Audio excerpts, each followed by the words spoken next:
प्रिय मित्रों नमस्कार। अपना देश आज़ादी का अमृत महोत्सव मना रहा है। आज़ादी के 75 वर्ष पूरे हो रहे हैं। 76वें वर्ष में अपना देश प्रवेश कर रहा है। बहुत खुशी की बात है। अपने देश ने बहुत उन्नति की है और ईश्वर की ऐसी दया रही तो अपना देश आगे भी उन्नति करता रहेगा। आज के इस वीडियो में, इस कार्यक्रम में मैं कुछ ऐसे तथ्य बताने जा रहा हूं जो बहुत ही कम लोगों को मालूम है और जो बहुत ही कम लोगों को तक पहुंचाए भी गए हैं। ये वीडियो, ये तथ्य ज्योतिष पर आधारित है। आखिर अपने देश को आज़ादी आधी रात को ही क्यों मिली? 15 अगस्त का पूरा दिन था, दिन में भी मिल सकती थी।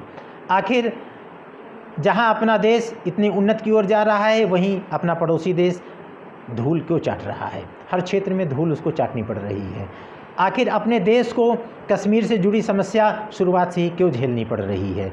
जहाँ कहीं भी युद्ध होता है, जहाँ कहीं भी अपने देश की बात आती है वीरता दिखाने में, शौर्य दिखाने में, तो अपना देश आगे क्यों होता है? कला, संगीत, नाटक, सिनेमा आदि क्षेत्रों में अपना देश आगे क्यों हो रहा है? आज भी अपने देश के सिनेमा को विश्व जगत में क्यों जाना जा रहा है? अपने देश में आखिरकार क्या खूबी है? महिलाओं का वर्चस्व क्यों बढ़ रहा है? महिलाओं की भागीदारी हर एक पद में क्यों हो रही है? अभी अभी आप लोगों ने खुद देखा होगा, पहली आदिवासी महिला राष्ट्रपति द्रौपदी मुर्मू चुनी गई हैं। ये बहुत अच्छी बात है। महिलाओं की हिस्सेदारी, भागीदारी हर क्षेत्र में बढ़ रही है। आखिर क्या बात है? इन सभी प्रश्नों का जवाब आपको इस वीडियो में मिलेगा। वीडियो को लास्ट तक देखिएगा। हो सकता है कि वीडियो में कोई आवाज़ की डिस्टॉर्शन हो या वीडियो में की क्वालिटी में दिक्कत हो जाए, लेकिन उस पर आप जाइएगा नहीं, क्योंकि लास्ट तक आपको देखना है, तभी इन तथ्यों की जानकारी आपको मिल पाएगी। चलिए, इसके लिए सबसे पहले हमको कुछ इतिहास के पन्नों को खंगालने पड़ेंगे, क्योंकि हमको देश की आज़ादी के बारे में बात करनी है। देश की आज़ादी 1947 में मिली थी। 1947 के वर्ष में हमको प्रवेश करना होगा। इतिहास के पन्नों को खंगालने पर ये पता चलता है कि 1947, 15 अगस्त 1947 के पहले ही देश की आज़ादी का ताना बाना शुरू हो गया था बुनना। 20 फरवरी 1947 को ब्रिटिश प्रधानमंत्री एटली ने यह घोषणा कर दी थी कि अब भारत को आज़ाद कर दिया जाएगा, भारत की सत्ता भारतीयों को हस्तांतरित कर दी जाएगी।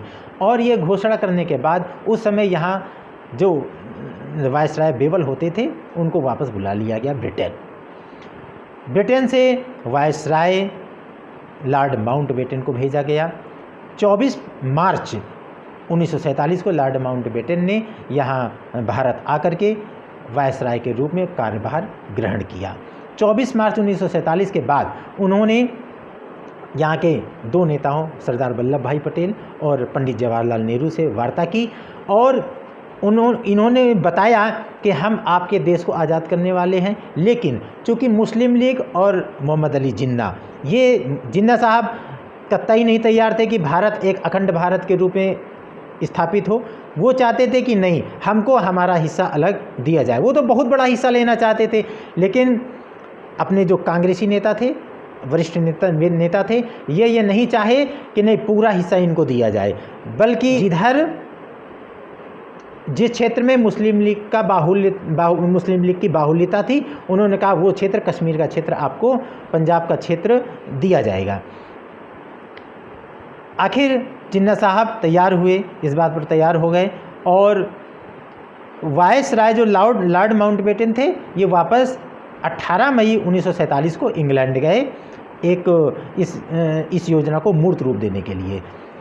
3 जून 1947 को भारत वापस आते हैं लॉर्ड माउंटबेटन और ये घोषणा करते हैं, ये मूर्त रूप से ऑफिशियली डिक्लेयर कर देते हैं कि आपका देश, भारत देश, आपको हस्तांतरित किया जा रहा है। लेकिन जो जून 1948 जो कि एटली साहब ने निश्चय किया था कि जून 1948 तक आपको सत्ता हैंडओवर कर दी जाएगी, वो 1948 नहीं बल्कि 15 अगस्त 1947 रहेगी। 15 अगस्त 1947 को आपको अपना देश वापस मिल जाएगा। बहुत अच्छी बात थी। लेकिन यहाँ जिन्ना साहब और इधर पंडित नेहरू और सरदार वल्लभ भाई पटेल जो भी इधर नेता थे, इन लोगों के पास एक समस्या यह थी कि 14 अगस्त की अर्धरात्रि से लेकर के 15 अगस्त की अर्धरात्रि तक ही ये समय दिया जा रहा है कि आपको सत्ता हस्तांतरित की जाएगी। जिन्ना साहब ने 14 अगस्त की अर्धरात्रि को 11:21 में पाकिस्तान के रूप में अलग राष्ट्र बनाया और पहले राष्ट्राध्यक्ष के रूप में शपथ लिया। यह तो हुई पाकिस्तान की कहानी। भारत की कहानी सुनिए। भारत की कहानी क्या हो सकती है? क्या भारत में भी क्या आधी रात में ही क्यों आखिरकार लेना पड़ा इनको शपथ? अगले दिन लिया जा सकता था।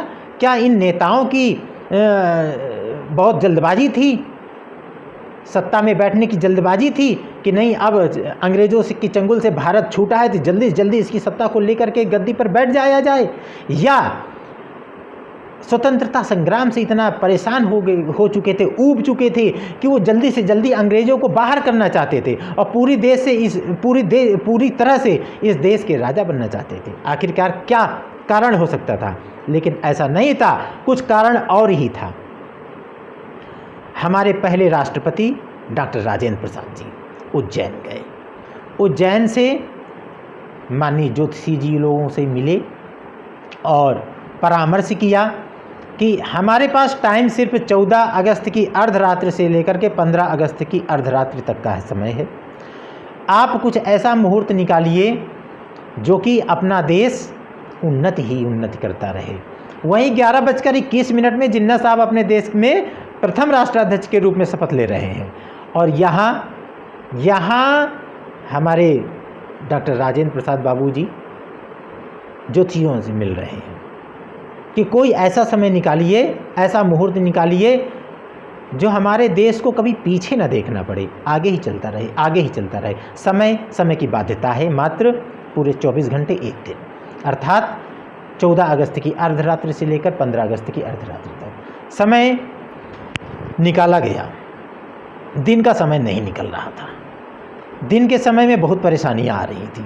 कोई ग्रह दिन के समय में अच्छी पोजीशन में नहीं चल रहे थे। रात्रि का समय, अर्धरात्रि का समय, चूँकि अर्धरात्रि का समय हो या कि दिन का समय हो, बहुत अच्छा समय होता है।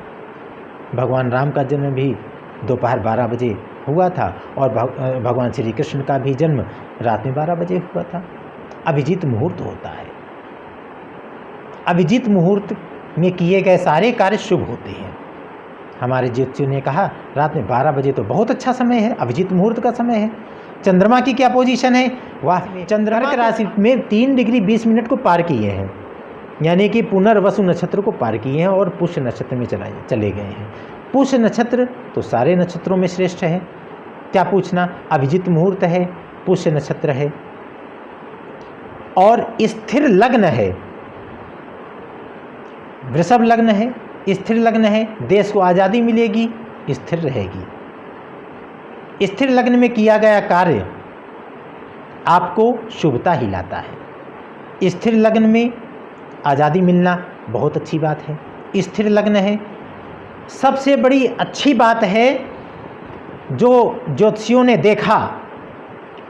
उस समय शनिदेव की महादशा चल रही थी। यदि भारत का जन्म 15 अगस्त 1947 को रात में 12 बजे, तभी तो भारत का जन्म हुआ। अब 75 वर्ष पूरे हो रहे हैं ना भारत के, तभी तो भारत का जन्म हुआ, तभी भारत का जन्म माना जा रहा है। एक भारत स्वतंत्र राष्ट्र के रूप में स्थापित हो रहा था। 15 अगस्त 1947 रात्रि 12 बजे की जो कुंडली देखी गई, क्या पूछना। शनि की महादशा मिल रही थी। शनि की महादशा 18 वर्ष शेष थी, यानी 18 वर्ष शनि की महादशा चलेगी। इसके बाद बुध की महादशा मिल जाएगी, 17 वर्ष बुध की महादशा मिलेगी, 7 वर्ष हालांकि केतु की महादशा मिल रही है। तत्पश्चात 20 वर्ष शुक्र की महादशा चलेगी। भारत को तो 2009 तक बहुत अच्छा समय मिल रहा है। 2009 तक तो बहुत अच्छी उन्नति कर लेगा। ज्योतिषियों ने जब ये चीज़ देखी तो ये निर्णय किया गया कि ये समय तो बहुत उत्तम है। ये समय निश्चित किया गया। उधर पाकिस्तान की क्या हालत थी? रात में 11:21 में 11:21 यदि पाकिस्तान की कुंडली हम देखें तो पाकिस्तान की कुंडली में लग्नेश मंगल, मेष लग्न की कुंडली बनी, लग्नेश मंगल हुए। शनि की महादशा वहाँ भी चलेगी, 18 वर्ष वहाँ भी। शनि मंगल के शत्रु हुए, वो भी महादशा अच्छी जाने वाली नहीं है।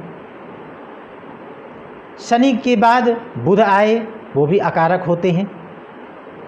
मेष लग्न की कुंडली में बुध अकारक होते हैं, वो भी अच्छी जाने वाली नहीं। इसके बाद केतु आए, फिर शुक्र की महादशा आई। लगातार अकारक ग्रहों की महादशा चलते चलते चलते चलते पाकिस्तान की स्थिति आप देख रहे हैं। भारत ने अपना स्थान, एक अच्छा स्थान जिस तरह पूरे विश्व में बनाया है वो देखने योग्य है। और वहीं पाकिस्तान ने भी एक स्थान बनाया है, लेकिन जिस प्रकार का स्थान बनाया है वो भी देखने योग्य है। बहुत बड़ा कारण होता है इन चीज़ों में। अब हम जरा भारत की कुंडली में चलते हैं। भारत की कुंडली अगर पढ़ा जाए तो वृषभ लग्न की कुंडली है। राहु लग्न पर बैठे हैं, उच्च के होकर के बैठे हैं। राहु तो महापराक्रमी ग्रह होता है, बहुत पराक्रमी होता है। राहु पराक्रमशाली है। वृषभ लग्न के स्वामी लग्नेश शुक्र हुए। शुक्र गए पराक्रम भाव में, तृतीय भाव में बैठे पराक्रम भाव में। भारत के कुंडली के पराक्रम भाव में 5-5 ग्रह विराजमान है। जिसके पराक्रम भाव में 5-5 ग्रह विराजमान हो तो पराक्रम में कमी रहेगी, शौर्य में कमी रहेगी, वीरता में कमी रहेगी? ऐसा नहीं हो सकता है।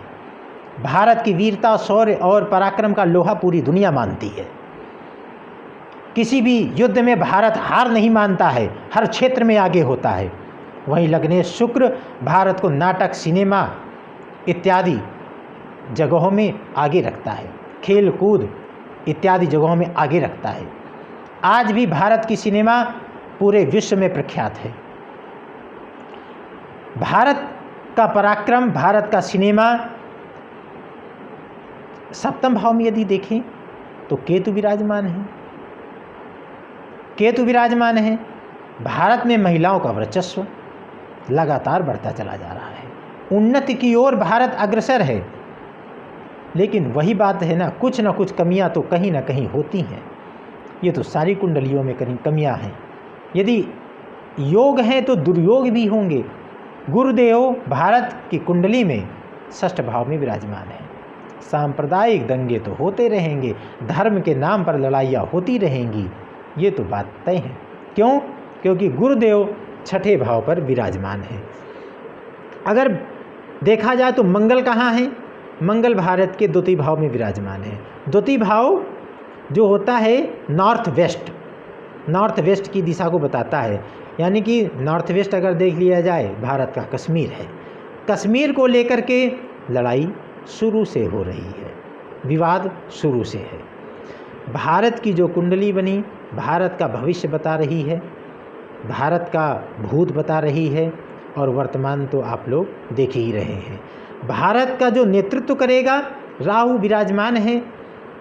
राहु महापराक्रमी ग्रह होते हैं और लग्न में विराजमान है। तृतीय भाव में शुक्र विराजमान है जो कि पराक्रम का घर है, कर्म का घर है। जो भी भारत का नेतृत्व करेगा महापराक्रमी, धैर्यशाली भी होगा। वृषभ लग्न की कुंडली है, आप ये भी ध्यान दीजिएगा। वृषभ लग्न की कुंडली है, भारत का नेतृत्व करता महान धैर्यशाली होगा। लेकिन वृषभ की एक ये भी पहचान होती है कि अगर किसी ने उकसाया तो पराक्रम में भी वो कमज़ोर नहीं है।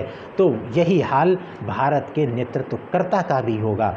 यदि अगर किसी ने भी आंख दिखाई, किसी ने भी अगर उकसाया तो भारत के पराक्रम का लोहा फिर दुनिया मानेगी। दुनिया में फिर भारत की टक्कर का कोई भी पराक्रमी नहीं हो बचेगा।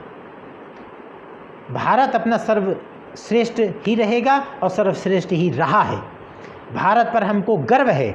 वहीं अपना देश, अपना पड़ोसी मुल्क पाकिस्तान की अगर बात करें तो पाकिस्तान की कुंडली में मैंने बताया मंगल तीसरे भाव में पहुंच गए। मंगल जो कि लग्नेश है तीसरे भाव में पहुंच गए। स्ट्रगल तो करना ही है आपको, आप प्रयास चाहे जितना कर लें, स्ट्रगल करना ही करना है। आपके कुंडली में चरलग्न है, चूँकि आपका जन्म ही चरलग्न में, जन्म क्या स्वतंत्रता ही आपने चरलग्न में पाई है। चरलग्न स्थायी कहाँ है? जहाँ भारत का स्थिर लग्न है वहीं आपका चरलग्न है। यदि आपकी कुंडली को मैं बहुत विस्तार पूर्वक देखना भी नहीं चाहूँगा, लेकिन अगर देखा जाए एक सरसरी निगाह में तो आपकी कुंडली भारत की कुंडली के आगे कुछ भी नहीं है, कुछ भी नहीं है। हमको अपने देश पर गर्व है। आज का ये कार्यक्रम आपको कैसा लगा कमेंट के माध्यम से ज़रूर बताइएगा। क्यों कमेंट मैं इसलिए मांगता हूँ क्योंकि कम्युनिकेशन वन वे हो तो अच्छा नहीं लगता है, दोनों तरफ से कम्युनिकेशन हो तभी अच्छा लगता है। कमेंट के माध्यम से आप मेरे प्रोग्राम को बताइए कैसा लगा। अगर अच्छा लगा हो तो लाइक ज़रूर कर दीजिएगा।